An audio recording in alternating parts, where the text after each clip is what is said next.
नमस्कार दोस्तों। आज हम इस वीडियो में ट्रांसफार्मर के और कुछ इंपॉर्टेंट ऑब्जेक्टिव क्वेश्चन के बारे में डिटेल में डिस्कशन करेंगे। और अगर आपको वीडियो अच्छा लगता है तो प्लीज़ सब्सक्राइब जरूर कीजिएगा। तो देखो आज का वीडियो हम शुरू करते हैं। आज का फर्स्ट क्वेश्चन देखो क्या है। फर्स्ट क्वेश्चन है what is the typical use of N auto transformer. देखो जो ऑटो ट्रांसफार्मर होता है उसको हम एक कंट्रोल ट्रांसफार्मर जैसा यूज करते हैं, या आइसोलेटिंग ट्रांसफार्मर जैसा यूज करते हैं, या वेरिएबल ट्रांसफार्मर जैसा यूज करते हैं, या टॉय ट्रांसफार्मर जैसा यूज करते हैं। तो इसका आंसर होगा जो ऑटो ट्रांसफार्मर होता है उसको हम एक वेरिएबल ट्रांसफार्मर जैसा यूज करते हैं, क्योंकि हम सब जानते हैं जो वेरिएबल ट्रांसफार्मर होता है उसको हम स्टेबलाइजर में यूज करते हैं, स्टेबलाइजर में यूज करते हैं। तो इसलिए जो ऑटो ट्रांसफार्मर होता है उसको हम एक वेरिएबल ट्रांसफार्मर जैसा यूज करते हैं या स्टेबलाइजर में यूज करते हैं। Option number C is the correct answer. Then देखो नेक्स्ट क्वेश्चन क्या है। नेक्स्ट क्वेश्चन है in large transformer oil is invariably used in order to. देखो जो लार्ज ट्रांसफार्मर होते हैं उसमें जो ऑयल का यूज किया जाता है, लार्ज ट्रांसफार्मर में ऑयल का यूज क्यों करते हैं? क्योंकि हमें कोर को लुब्रिकेट करना होता है, या कोर को इंसुलेट करना होता है, या कोयल को इंसुलेट करना होता है, या नॉन ऑफ द अबव। तो इसका आंसर होगा जो लार्ज ट्रांसफार्मर होता है उसमें ऑयल को हम इसलिए यूज करते हैं क्योंकि हमें जो जो लार्ज ट्रांसफार्मर का जो कोयल होता है उसको इंसुलेट करना होता है। Option number see the correct answer. और जो ऑप्शन नंबर ए है कोर को लुब्रिकेट, जहाँ पर रोटेटिंग पार्ट रहता है वहाँ पर लुब्रिकेट करना होता है, लेकिन ट्रांसफार्मर में कोई भी रोटेटिंग मूविंग पार्ट नहीं होता है, तो ये ऑप्शन नहीं होगा। इंसुलेट कोर, जो कोर होता है वो प्राइमरी वाइंडिंग सेकेंडरी वाइंडिंग दोनों के लिए एक ही कोर होता है, तो उसको भी इंसुलेट करना कोई नेसेसिटी जरूरी नहीं होता है, तो ये भी नहीं होगा। तो option number C is the correct answer. Then देखो नेक्स्ट क्वेश्चन। नेक्स्ट क्वेश्चन है all day efficiency is the ratio of output to input in. देखो जो ऑल डे एफिशिएंसी होता है उसका फॉर्मूला क्या होता है? आउटपुट हम सब जानते हैं एफिशिएंसी का फॉर्मूला क्या होता है, आउटपुट डिवाइड बाय इनपुट, ये होता है एफिशिएंसी का फॉर्मूला। लेकिन ऑल डे एफिशिएंसी जो होता है उसका ट्रांसफार्मर की ऑल डे एफिशिएंसी का फॉर्मूला क्या होता है? Output by input in kVA at particular instant, या किलोवाट एट पर्टिकुलर इंस्टेंट, या kVAR H at particular instant, या KW H at during 24 hour. तो इसका आंसर होगा ऑप्शन नंबर डी। देखो जो ऑल डे एफिशिएंसी होता है उसमें क्या होता है, आउटपुट इन 24 आवर, ये होता है उसका formula, divide by input into 24 hour. तो इसीलिए option number D is the correct answer. तो ये ऑल डे एफिशिएंसी के लिए वेरी वेरी इंपॉर्टेंट। ये कॉमर्शियल एफिशिएंसी नहीं है, कॉमर्शियल एफिशिएंसी अलग चीज़ होता है और ये ऑल डे एफिशिएंसी अलग चीज़ होता है। तो ऑल डे एफिशिएंसी का 24 आवर होता है, तो option number D is the correct answer. Then देखो नेक्स्ट क्वेश्चन क्या है। नेक्स्ट क्वेश्चन है the purpose of performing Sumpner test is mainly to find out the. देखो जो हम संपनर टेस्ट करते हैं उस टेस्ट को हम किसको फाइंड करने के लिए हम संपनर टेस्ट करते हैं? Regulation of the transformer, transformer की रेगुलेशन को फाइंड करने के लिए, या ट्रांसफार्मर की एफिशिएंसी को फाइंड करने के लिए, या temperature rise on full load economically, या नॉन ऑफ द अबव। तो इसका आंसर होगा जो संपनर टेस्ट होता है उसको हम यूज करते हैं फाइंड कर किसको फाइंड करने के लिए ना, जो ट्रांसफार्मर की जो टेम्परेचर राइज होता है उसको मेजर करने के लिए हम सॉफ्टनोर टेस्ट को यूज करते हैं। Option number see the correct answer. ये सॉफ्टनोर टेस्ट होता है इसको हम बैक टू बैक टेस्ट भी कहते हैं, बैक टू बैक टेस्ट भी कहते हैं। तो और इस सॉफ्टनोर टेस्ट में हम दो आइडेंटिकल ट्रांसफार्मर को पैरेलल में यूज करते हैं, ये भी याद रखो। दो आइडेंटिकल ट्रांसफार्मर को हम इस सॉफ्टनोर टेस्ट में यूज करते हैं और ये टेम्परेचर कितना राइज होता है वो फाइंड करता है। तो option number C is the correct answer, और इसको हीट रॉन टेस्ट भी कहते हैं। देन देखो next question. When 240 volt DC supply is given to an unloaded 220 volt 50 hertz transformer. देखो जब हम मान लो ये हमारा एक ट्रांसफार्मर है, उसका ये प्राइमरी ये सेकेंडरी। तो देखो अगर प्राइमरी में हम क्या करेंगे 240 वोल्ट इनपुट देंगे गिवन टू एन अनलोडेड, कोई सेकेंडरी में कोई भी लोड नहीं है, मीन्स ये खुला है।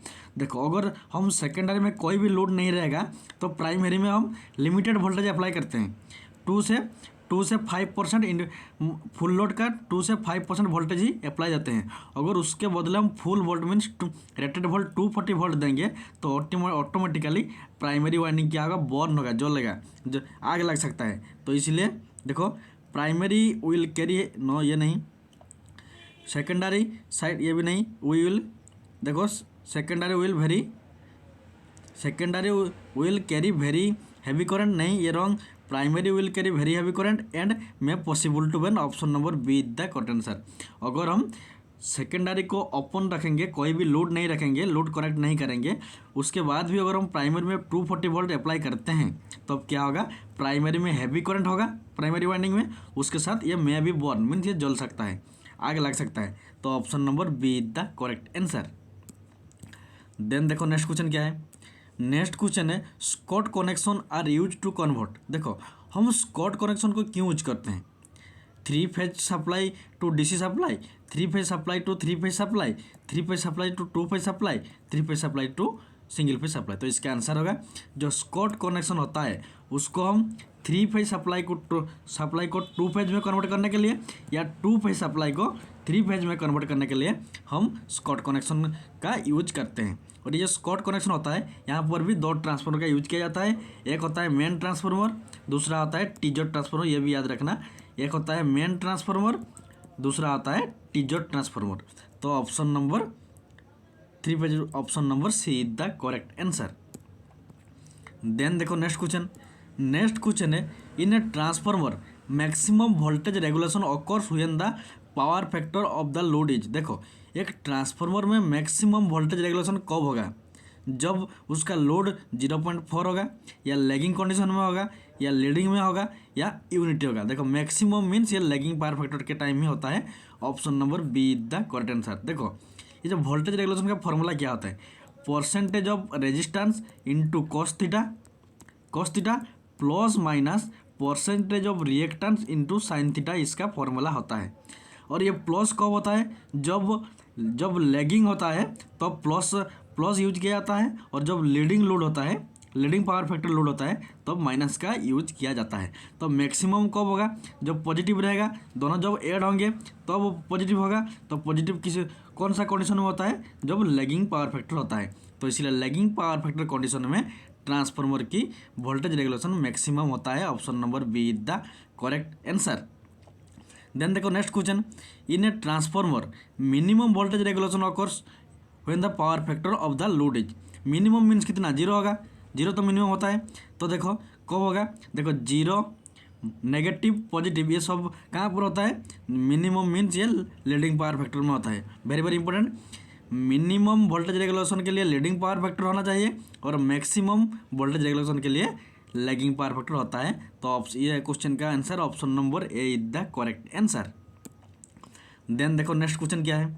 नेक्स्ट क्वेश्चन है the voltage per turn of the primary of transformer is dash the voltage per turn of the secondary.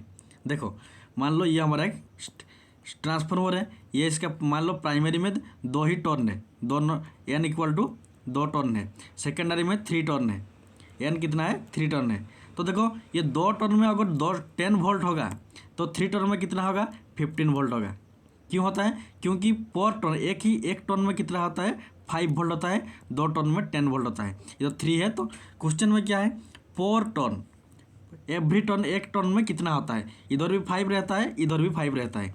इधर 3 टर्न है इसीलिए 15 हो रहा है, लेकिन एक टर्न में कितना है 5 ही है, और इधर 2 टर्न है इसीलिए 10 वोल्ट हो रहा है।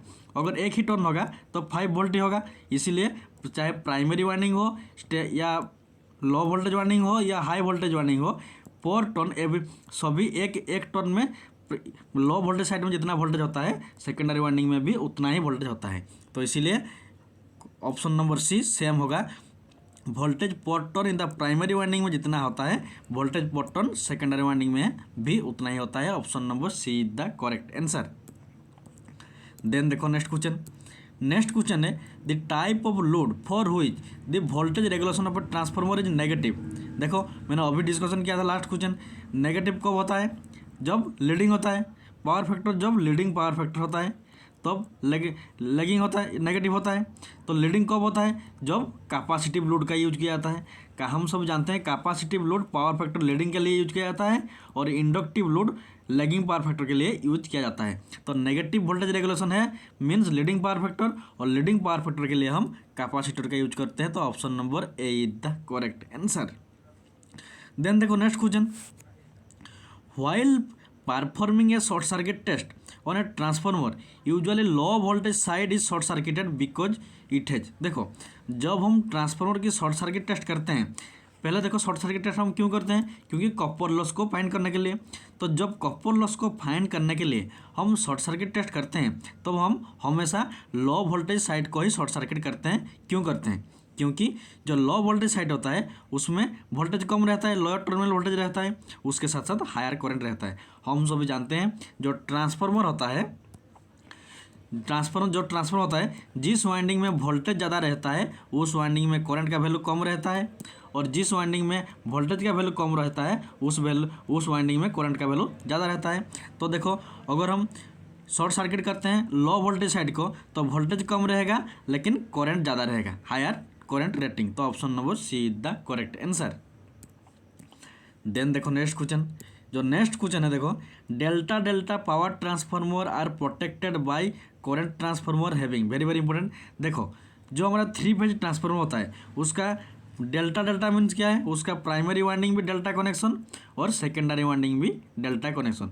इस ट्रांसफार्मर के में जब करंट ट्रांसफार्मर को कनेक्ट किया जाता है प्रोटेक्शन के लिए, उसका कनेक्शन कैसा होना चाहिए, तो ये डेल्टा डेल्टा है, मीन्स इसका जस्ट ऑपोजिट क्या होगा, स्टार स्टार होगा इसका आंसर। तो देखो star star option number A is the correct answer. Delta delta power transformer की प्रोटेक्शन के लिए जो सिटी करंट ट्रांसफार्मर या सिटी का यूज किया जाता है वो स्टार स्टार कनेक्शन के में होता है। उसके बाद देखो ये स्टार स्टार है, power transformer is protected current, ये देखो स्टार स्टार है, तो इसका आंसर क्या होगा, डेल्टा डेल्टा होगा। तो option number B delta delta connection किया जाता है, option number B is the correct answer.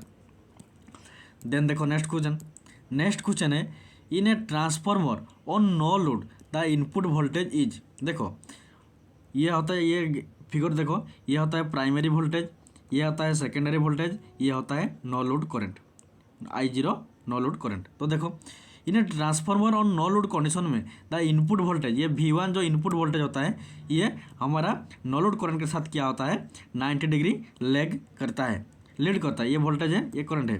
तो ऑप्शन नंबर सी लीड्स, जो हमारा इनपुट वोल्टेज होता है वो लीड करता है मैग्नीट्यूड करंट बाय 90 डिग्री, यह option number C is the correct answer.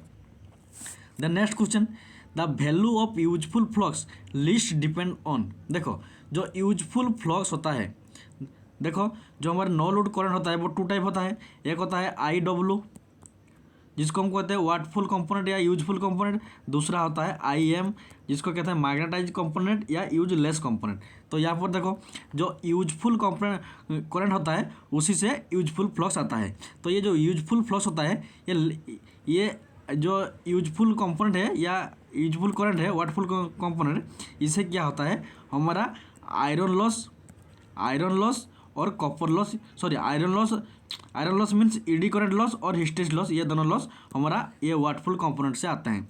और ये दोनों लॉस क्या है, कांस्टेंट होते हैं, चाहे ट्रांसफार्मर के वोल्टेज जितना ज़्यादा इंक्रीज हो या डिक्रीज हो, लेकिन ये हमारा कांस्टेंट लॉस होते हैं, तो ये दोनों का वैल्यू कांस्टेंट रहेगा।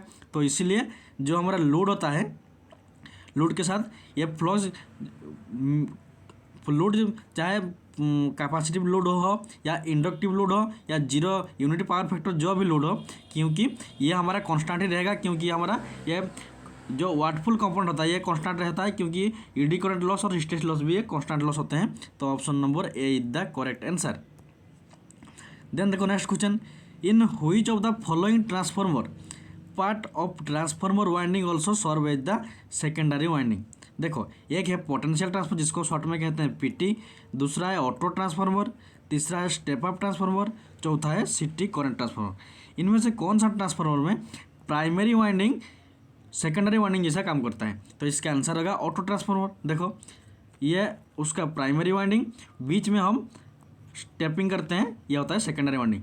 तो इस ऑटो ट्रांसफार्मर का प्राइमरी वाइंडिंग जो है सेकेंडरी वाइंडिंग भी वही है, तो इसीलिए एक ही वाइंडिंग होता है ऑटो ट्रांसफार्मर का, एक ही वाइंडिंग होता है। नॉर्मल ट्रांसफार्मर जैसे 2 वाइंडिंग होता है, एक प्राइमरी वाइंडिंग दूसरा सेकेंडरी वाइंडिंग, लेकिन जो ऑटो ट्रांसफार्मर होता है उसमें एक ही winding primary winding secondary winding दोनों के रूप में काम करता है। तो इसीलिए ऑटो ट्रांसफार्मर क्या होता है ना, auto transformer primary winding secondary winding दोनों एक जैसा काम करते हैं। Option number B is the correct answer. और आज के लिए इतना ही। Thanks for watching. और अगर आपको वीडियो अच्छा लगता है तो प्लीज़ सब्सक्राइब जरूर कीजिएगा।